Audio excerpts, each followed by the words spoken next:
became a global soft power movement.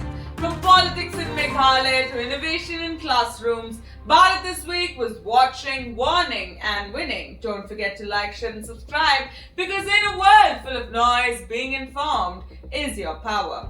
We begin in Punjab, where rivers broke their banks and with them the hearts of over 20 lakh people. Over 2,300 villages were flooded after relentless rain submerged homes, schools, and farmland.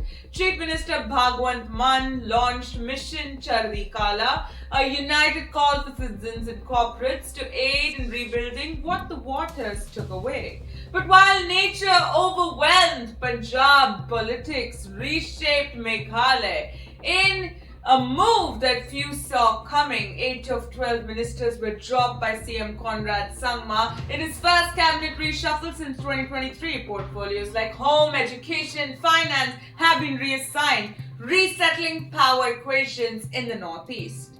From political tremors to a financial earthquake in Jaipur, the CBI unearthed a fresh scam at the Airport Authority of India. Senior manager Rahul Vijay, already accused in a 232 crore Dehradun embezzlement case, now faces charges of siphoning 18 crore more from Jaipur's airport accounts. A finance official, a recurring scam, and a system that looked away until now. In Manipur, peace remains a fragile promise. Just days after PM Modi's visit, his first since the ethnic conflict erupted in 2023, 2 Assam rifle personnel were killed in an attack. The PM had urged all groups to choose dialogue over division, but on the ground, bullets still speak louder than words. September 17th wasn't just the PM's birthday, it was a day when the world spoke its name with respect. From Israel's Netanyahu to Australia's Albanese, leaders sent personal video messages. Even Bollywood's biggest names, Shah Rukh Khan, Aamir Khan and Alia Bhatt, took to social media calling Modi a leader shaping India's destiny. A birthday turned into a barometer of Bharat's global influence. Back to the skies, the last solar eclipse of the year arrived on September 21st, just a day before the equinox. While India won't see it, the southern hemisphere from New Zealand to Antarctica will be cast into momentary twilight. A celestial reminder, not all darkness is ominous.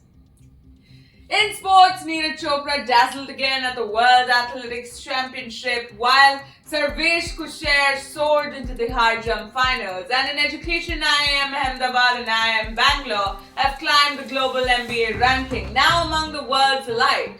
The climb is steep, but India's just climbing, it's leading.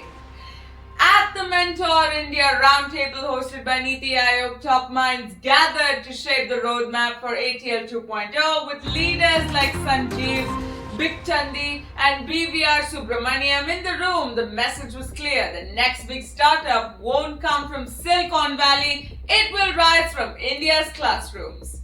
And that's how Bharat moved this week, between celebration and caution, between progress and warning signs. This isn't just a country reacting to news, it's a nation recalibrating its paths on one flood, one scan, and one milestone at a time. I'm Laura Anika, and this was Bharat This Week. See you next time.